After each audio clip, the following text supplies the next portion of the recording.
First ever factory outlet Mukunda jewelleries Kukatpally, Khammam, Kothapet, Somajiguda, Hanamkonda and Suchitra. నమస్కారం, మీరు చూస్తుంది సుమన్ టీవీ. నేను మీ కీర్తి. సుమన్ టీవీ ప్రేక్షకులందరికీ శ్రీ విశ్వవసునామ సంవత్సర ఉగాది శుభాకాంక్షలు. తెలుగువారి సంవత్సరాది ఉగాది. క్రోధి నామ సంవత్సరానికి టాటా బై బై చెప్తూ కొత్త సంవత్సరానికి కొత్త ఆలోచనలతో ముందడుగు వేస్తున్నాం. పోయిన సంవత్సరం ఎన్నో విషయాల్లో ఒక ముందడుగు వేసుంటాం, కొన్నిసార్లు వెనకడుగు కూడా వేసుంటాం. అనుకున్న పనులు అనుకున్న సమయానికి కాకపోయిండొచ్చును. మరి అట్లీస్ట్ ఈ కొత్త సంవత్సరంలో మనందరికీ ద్వాదశ రాశుల వారందరికీ కూడా ఎలా ఉండబోతోంది, శ్రీ విశ్వవసు అంటే అర్థం ఏంటి, ద్వాదశ రాశుల వారికి ముఖ్యంగా మహిళలకి కూడా ఎలాంటి పరిహారాలు చేసుకుంటే బాగుంటుంది, సమయం అనుకూలించినప్పుడు ఇంకా సమయాన్ని మనకి మంచిగా తిరుగుబాటు చేసుకోవడానికి ఎలా ఉంటే బాగుంటుంది, ఇలాంటి విషయాలన్నీ మనకి తెలియజేయడానికి మనతో పాటు ప్రముఖ ఆస్ట్రాలజర్ బ్రహ్మశ్రీ నందిబట్ల శ్రీహరి శర్మ గురుగారు ఉన్నారు. నమస్తే గురుగారు. వాగర్థావివ సంపృక్తౌ వాగర్థ ప్రతిపత్తయే జగతః పితరౌ వందే పార్వతీ పరమేశ్వరౌ. సదాశివ సమారంభాం శంకరాచార్య మధ్యమాం అస్మదాచార్య పర్యంతం వందే గురు పరంపరాం. ఆదిత్యాయ చ సోమాయ మంగళాయ బుధాయ చ గురు శుక్ర శనిభ్యశ్చ రాహవే కేతవే నమః. శృంగేరి జగద్గురు పీఠాధిపతులకి, కంచి పీఠాధిపతులకి నమస్కారములు తెలియజేసుకుంటూ కార్యక్రమాన్ని ప్రారంభిద్దాం. అలాగే గురుగారు, శ్రీ విశ్వవసు నామ సంవత్సరం అంటున్నాం కదా, అంటే అర్థం ఏంటో? విశ్వావసు, విశ్వావసు అనగా విశ్వాసము కలిగినటువంటిది, నమ్మదగినటువంటిది అనేటువంటి అర్థంగా చెప్పవచ్చు. అంతేకాకుండా విశ్వావసు అనేటువంటిది గంధర్వరాజులలో ఒక రాజు.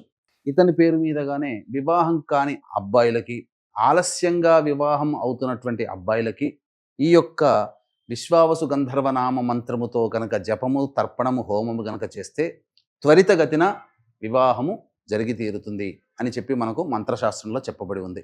గురుగారు, ద్వాదశ రాశిలో భాగంగా శ్రీ విశ్వవసునామ సంవత్సరంలో వృషభ రాశి వారికి ఎలా ఉంటుందో తెలియజేస్తారా? ద్వాదశ రాశులలో భాగంగా వృషభ రాశిలో జన్మించినటువంటి వారికి ఈ విశ్వావసునామ సంవత్సరంలో ఏ విధంగా ఉండబోతుంది మనం క్లుప్తంగా తెలియచేసుకుందాం. ఈ వృషభ రాశిలో జన్మించినటువంటి వారికి ఆదాయం 11, వ్యయం 5, రాజ్యపూజ్యం 1, అవమానం 3. ఇక 12 మాసాల పాటు ఉన్నటువంటి సమయాన్ని 3 టైమ్ జోన్స్ లాగా మనం డివైడ్ చేసుకుంటే కనుక ఏ టైప్ జోన్లో ఏ విధంగా ఉంటుంది అనే విషయాన్ని కూడా మనం క్లుప్తంగా చేసుకొని తెలియచేసుకునే ప్రయత్నం, తద్వారా మీకు ఈజీగా అర్థమయ్యే ప్రయత్నం తెలియజేస్తాను. ప్రధానంగా మే 14th వరకు కూడా, అనగా మే 13th వరకు గురువు వృషభ రాశిలోనే స్థితి పొంది ఉంటాడు. ఈ కారణం చేత టైప్ 1 జోన్లో భాగంగా గురువు రాశిలోనే స్థితి పొంది ఉండడం అనుకూలమైనటువంటి పరిస్థితులు. కాస్త ఓవర్ వెయిట్ అవ్వడం కానీ, అనుకున్నటువంటి పనుల్లో కాస్త చికాకులు అనేటువంటివి రాశిలో ఉన్నటువంటి గురువు కలగచేసిన మే 14వ తారీఖు తర్వాత మిథున రాశికి ప్రవేశం చేస్తా సంపూర్ణంగా యోగకారకంగా ఉంటాడు. ఇక గమనించుకున్నట్లయితే ప్రధానంగా ఈ వృషభ రాశిలో జన్మించినటువంటి వారికి శని లాభస్థానంలోకి మారబోతున్నాడు. తద్వారా చాలా మటుకు యోగదాయకంగా ఉంటుంది అనేటువంటి విషయం చాలా చోట్ల వింటూ ఉంటుంటారు. కానీ వాస్తవానికి ఈ లాభశని ప్రభావం మాత్రం కొన్ని రోజులే. మళ్ళీ గత 2.5 సంవత్సరాలుగా వృషభ రాశిలో జన్మించినటువంటి వారు తమ కీర్తి ప్రతిష్టలకి, ఉద్యోగ వ్యాపార నిర్వహణలో భాగంగా ఎటువంటి కొన్ని సమస్యలు ఎదుర్కొన్నారో అటువంటివే మళ్ళీ ఎక్కువ శాతము పునరావృతం అయ్యే అవకాశం ఉంటుంది. కాబట్టి జాగ్రత్తలు పాటించండి. మార్చి 29వ తారీఖు రోజున మీనరాశిలోకి ప్రవేశించేస్తాడు. ఎప్పటి వరకు ఉంటాడు ఈ మీనరాశిలో అనంటే రుజు మార్గంలో జూలై 12వ తారీఖు వరకు మీనరాశిలో స్థితి పొంది ఉంటాడు. గురుగారు, మరి ముఖ్యంగా ఈ కొత్త సంవత్సరంలో వృషభ రాశిలో జన్మించిన మహిళలకి ఎలా ఉండబోతుందో దయచేసి తెలియజేస్తారా? ఇక్కడ ప్రధానంగా వృషభ రాశిలో జన్మించినటువంటి వారికి శని ప్రభావం సంపూర్ణంగా అనుకూలంగా ఉండడం, గురువు కూడా యోగదాయకమైనటువంటి పరిస్థితిలో ఉండడం, యోగ పరిస్థితి మీకు చాలా చక్కగా ఉంటుందని చెప్పవచ్చు. అనగా ధనపరంగా చక్కగా ఉంటుంది. తోటి ఉద్యోగస్తులు, తోటి వ్యాపారస్తులు, కింది స్థాయి వాళ్ళు అందరూ కూడా అనుకూలంగా ఉంటారు. తద్వారా మంచి ప్రతిష్టలు పొందేటువంటి అవకాశం గోచరం అవుతుంది. అన్ని విధాలుగా లాభదాయకంగా ఉంటుంది అని చెప్పవచ్చు. ఇక టైప్ 2 జోన్లో భాగంగా చూసుకున్నట్లయితే సెప్టెంబర్ 28 వరకు కూడా మిథున రాశిలోకి ప్రవేశం ఉంటాడు. మిథున రాశిలోనే గోచార గురుడు ఉంటాడు. తద్వారా ఏమవుతుంది, ధనస్థానంలో ఉన్నటువంటి గురువు అన్ని విధాలుగా అనుకూలంగా ఉండేటువంటి సమయం. సెప్టెంబర్ 28 నుంచి తృతీయ రాశిలోకి సంచారం చేస్తాడు. నవంబర్ 11వ తారీఖు వరకు కూడా కర్కాటక రాశిలోని సంచారం చేస్తాడు ఈ టైప్ 2 జోన్లో భాగంగా. కావున తృతీయ గురుస్థితి వృషభ రాశి వారికి సంపూర్ణంగా అవకాశాలు కలిసి వస్తాయి. నూతన వ్యక్తులు పరిచయం అవుతారు. ఎప్పటి నుంచి? సెప్టెంబర్ 28 నుంచి నవంబర్ 12 వరకు కూడా నూతన వ్యక్తుల యొక్క పరిచయ ప్రభావం, తద్వారా మంచి యోగకాలకమైనటువంటి పరిస్థితిలో ఉంటారని చెప్పవచ్చు. కాగల కార్యం గంధర్వులు తీర్చినట్టుగా మీకున్నటువంటి సర్వ సమస్యలు కూడా ఎవరో ఒకరు ఆ సమస్యల నుంచి మిమ్మల్ని బయటపడవేస్తారు. తద్వారా యోగదాయకమైనటువంటి పరిస్థితిలో ఉంటారని చెప్పవచ్చు. ఇక శని భగవాను కనుక మనం చూసుకున్నట్లయితే జూలై 13వ తారీఖు రోజున మీనంలో వక్రీకరించి ఉంటాడు. తద్వారా ఏమవుతుంది? దశమ ఫలితాన్ని, రాహుతో కలిసినటువంటి దశమ ఫలితాన్ని ఇస్తాడు. జూలై 13వ తారీఖు నుంచి అక్టోబర్ 9వ తారీఖు వరకు ఈ పరిస్థితి ఉంటుంది. తద్వారా ఏం జరగబోతుంది? అక్టోబర్ 9 వరకు, జూలై 13 నుంచి అక్టోబర్ 9 వరకు చేస్తున్నటువంటి వృత్తి ఉద్యోగ వ్యాపారాల్లో ప్రధానంగా అనాసక్తి, అంటే ఏంటి, ఇక మనం వద్దులే, పక్కకు పెడదాం లేదా పక్కకు జరుగుదాం అనేటువంటి ఆలోచనలో ఉంటుంటారు. మందకొడిగా వ్యాపారం సాగుతుంది ఈ సమయంలో. కింది స్థాయి వాళ్ళు సహకరించలేకపోవడం, ఇబ్బందికర పరిస్థితులు, మీకు అవమానం కలిగేటువంటి సంఘటనలు చోటు చేసుకుంటాయి. కాబట్టి జాగ్రత్తలు పాటించండి. ఎవరైనా నూతన వ్యక్తులు పరిచయమైనా ఈ జూలై 13 నుంచి అక్టోబర్ 9వ తారీఖు వరకు ఉన్నటువంటి కాలం మాత్రం అనుకూలముగా లేదు. ఈ కారణం చేత కొన్ని ఇబ్బందికర పరిస్థితులు అనేటువంటివి ఎదుర్కొంటారు. ఇక అక్టోబర్ 10 నుంచి నవంబర్ 26వ తారీఖు వరకు ఏమవుతుంది? ప్రధానంగా కుంభరాశిలోనే స్థితి పొంది ఉండి వక్రీకరించి ఉంటాడు. ఇది చాలా కీలకమైనటువంటి సమయం. టైప్ 2 జోన్లో భాగంగా ఈ యొక్క వృషభ రాశిలో జన్మించినటువంటి వారికి కారణం ఏంటంటే, దశమ స్థానంలో స్థితి పొంది ఉండి వక్రీకరించి నవమ స్థాన ఫలితాన్ని కూడా ఇస్తాడు శని భగవానుల వారు. కావున అక్టోబర్ 10 నుంచి నవంబర్ 26వ తారీఖు వరకు తండ్రి గారి ఆరోగ్యం పట్ల శ్రద్ధ వహించాల్సినటువంటి పరిస్థితి. అంతేకాకుండా ఈ సంబంధించినటువంటి న్యాయవాద సంబంధమైనటువంటి విషయాల్లో కీలకమైనటువంటి నిర్ణయం తీసుకుంటారు. ఆస్తి పంపకాల యొక్క విషయంలో కొంత వెసులుబాటు అనేటువంటిది కలుగుతుంది. ఆస్తి పంపకాలు జరగాల్సినవి జరుగుతాయి.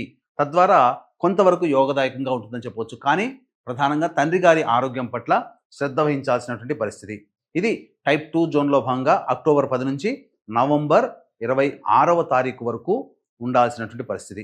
ఇక టైప్ 3 జోన్లో భాగంగా చూసుకున్నట్లయితే నవంబర్ 12 నుంచి డిసెంబర్ 26వ తారీఖు వరకు కర్కాటకంలోనే వక్రీకరించినటువంటి గురు ప్రభావం చేత మేషరాశిలో జన్మించినటువంటి వారికి ఇతర సహాయ సహకారాలతో పాటు ధనము కూడా చేకూరుతుంది.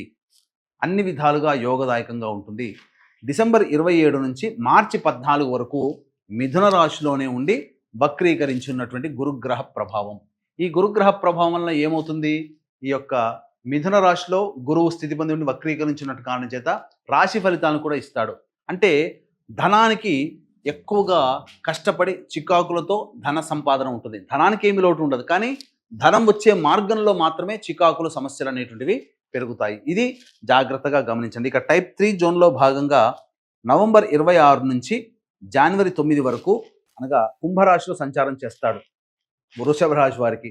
ఇది కంటక శని ప్రభావము. కావున నవంబర్ 26 అంటే డిసెంబర్ 26 ప్లస్ అటువైపు ఉన్నటువంటి 15 రోజులు. కాబట్టి 45 రోజుల పాటు కంటక శని ప్రభావం. ఈ నవంబర్ 26 నుంచి జనవరి 9 వరకు ఉద్యోగంలో మార్పులు చేసుకోవాలనే తపన ఎక్కువగా ఉంటుంది.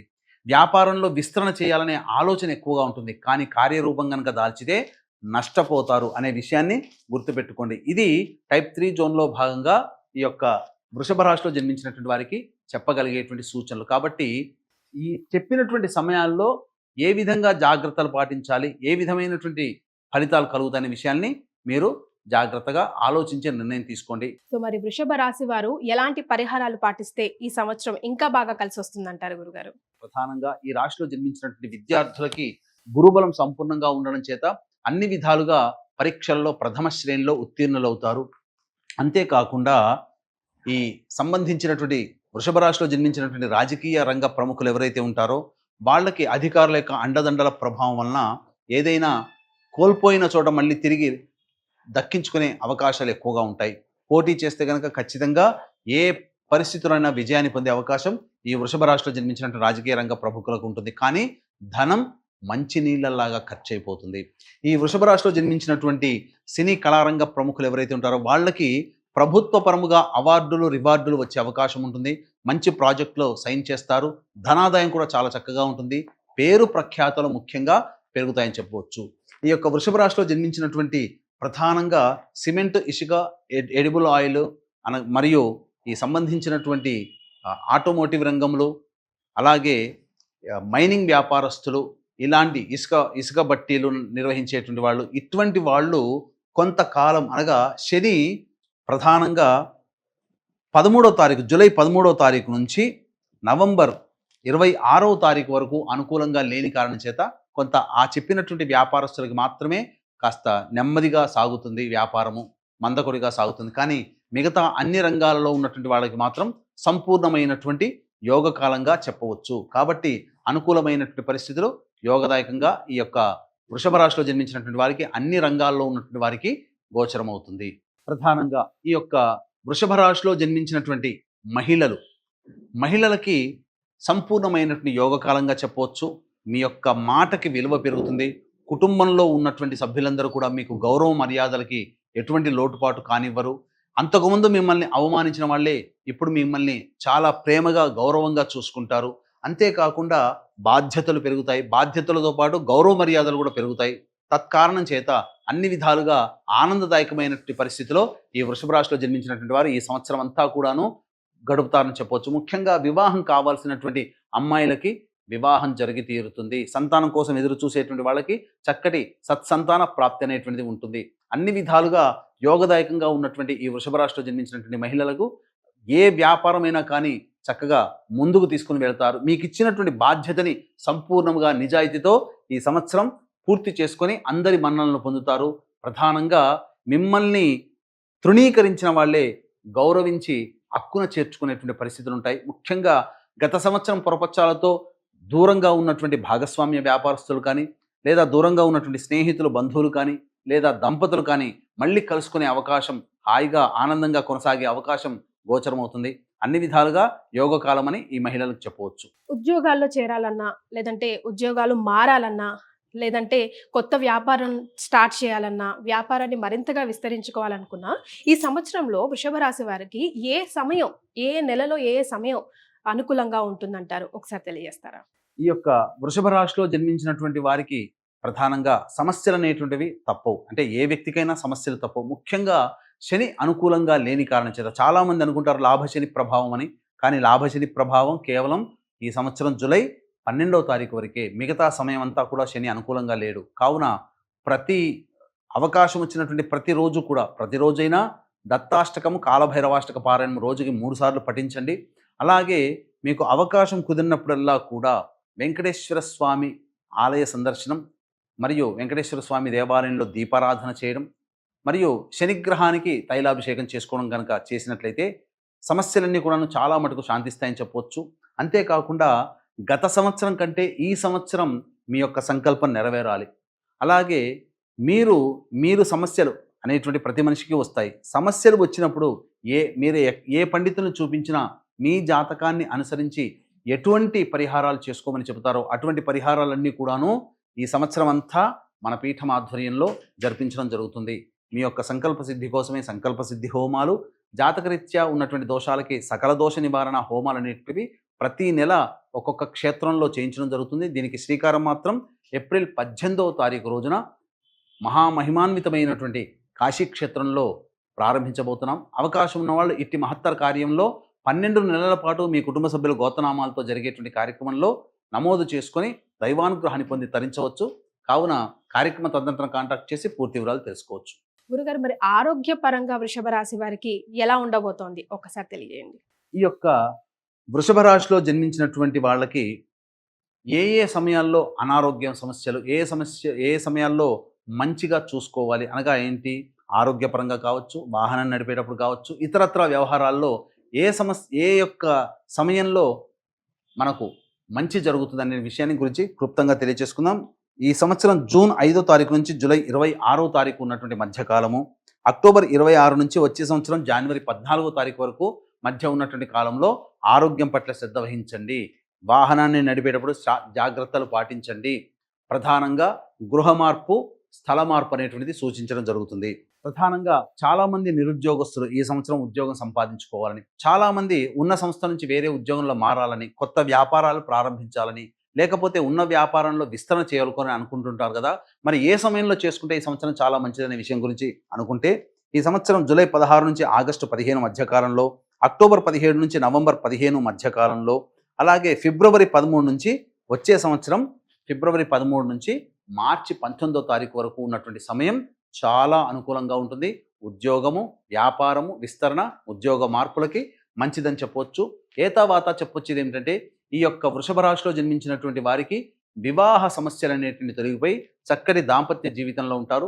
రైతులకి కూడా సంపూర్ణంగా అనుకూలంగా ఉంటుంది. 2 పంటలు కూడా లాభిస్తాయని చెప్పవచ్చు. విద్యార్థులు మంచి ఉత్తీర్ణతా శాతంతో ఉత్తీర్ణులు అవుతారని చెప్పవచ్చు. అంతేకాకుండా ఈ యొక్క వృషభ రాశిలో జన్మించినటువంటి వారికి అన్ని విధాలుగా మీ యొక్క సంకల్పం ఈ సంవత్సరం నెరవేరాలి. మీకు కాలం కలిసి రాకపోయినా దైవానుగ్రహం వలన కాలాన్ని సద్వినియోగపరుచుకోవాలనుకుంటే మన పీఠం ఆధ్వర్యంలో ప్రతి నెల ఈ సంబంధించినటువంటి సర్వదోష నివారణ పూజల హోమాలు ఒక్కొక్క క్షేత్రంలో చేయించడం జరుగుతుంది. ప్రథమంగా కాశీ క్షేత్రంలో ఏప్రిల్ 18వ తారీఖు రోజున శ్రీకారం చుట్టబోతున్నాం.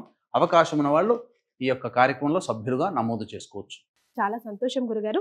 వృషభ రాశిలో జన్మించిన వారికి ఎలా ఉంటుందో తెలియజేశారు. ధన్యవాదాలు. సర్వం శ్రీ ఉమామహేశ్వర పరబ్రహ్మార్పణమస్తు.